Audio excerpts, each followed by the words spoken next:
Hello guys, তো finally চলে আসলাম আমরা সাভারের সেই বিখ্যাত রেস্টুরেন্টে। এখন আমরা যাচ্ছি ভিতরে টি লাঞ্চের। তো ভিতরে আপনাদের গ্রাউন্ড ফ্লোরের কিছু দৃশ্য আমরা দেখাবো। তাদের গ্রাউন্ড ফ্লোরের ডেকোরেশন অনেক জোস হয়েছে। আমরা এখন গ্রাউন্ড ফ্লোরে আছি। তো গ্রাউন্ড ফ্লোরের ডেকোরেশনটা অনেক সুন্দর এবং অনেক জোস। এখানকার ডেকোরেশন অনেক সুন্দর করে নিখুঁতভাবে তৈরি করা হয়েছে। সাথে আসুন, আমরা আপনাদের আউটডোরের ডেকোরেশনগুলো দেখাচ্ছি। আউটডোরে ডেকোরেশন অনেক জোস করেছে তারা। আউটডোরে কিছু টেবিল চেয়ার, পাশাপাশি কিছু লাইটেরও ব্যবস্থা করেছে। এবং আউটডোরে আরেকটা আকর্ষণীয় জিনিস আছে, সেটা আমাদের সাথে আসুন দেখাচ্ছি।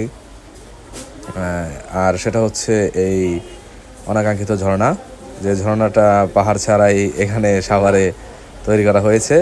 যাই হোক, আমরা একটু হাত ধুয়ে নিলাম, মানে ফ্রেশ হয়ে নিলাম এই আর কি। তো ফ্রেশ হওয়া শেষ, এখন চলুন সেকেন্ড ফ্লোরে যাওয়া যাক। সেকেন্ড ফ্লোরে যাওয়ার আগেই বলছি, সেকেন্ড ফ্লোরের ডেকোরেশনটা অনেক জোস করেছে তারা, অনেক সুন্দর হয়েছে। আসুন, আমাদের সাথে আসুন, আমরা আপনাদের দেখাচ্ছি সেকেন্ড ফ্লোরের ডেকোরেশন প্লাস সেকেন্ড ফ্লোরে বাতির এবং লাইটিংয়ের ব্যবস্থাটা। তো সাথে আসুন আপনারা সেকেন্ড ফ্লোরে আসুন।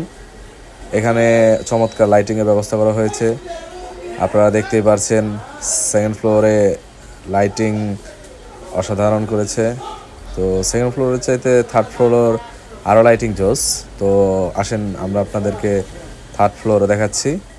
আর সেকেন্ড ফ্লোরে আরেকটা কথা, সেকেন্ড ফ্লোরের ডান সাইডে আর কি কিছু অ্যানিমেশনের ব্যবস্থা রাখা হয়েছে, কিছু ফটো স্টেশনের ব্যবস্থা করা হয়েছে, ফটো স্টেশনের। তো আপনারা আসেন, আমরা আপনাদের থার্ড ফ্লোর দেখাচ্ছি, যেটা আর কি সবচাইতে মোস্ট থার্ড ফ্লোরের বাতিগুলো অসাম, সত্যি এক কথায় বলতে অনেক সুন্দর। থার্ড ফ্লোরের লাইটিং অনেক সুন্দরভাবে তারা সাজিয়েছে। তো আর কথা বলবো না, সবাই চলে আসুন।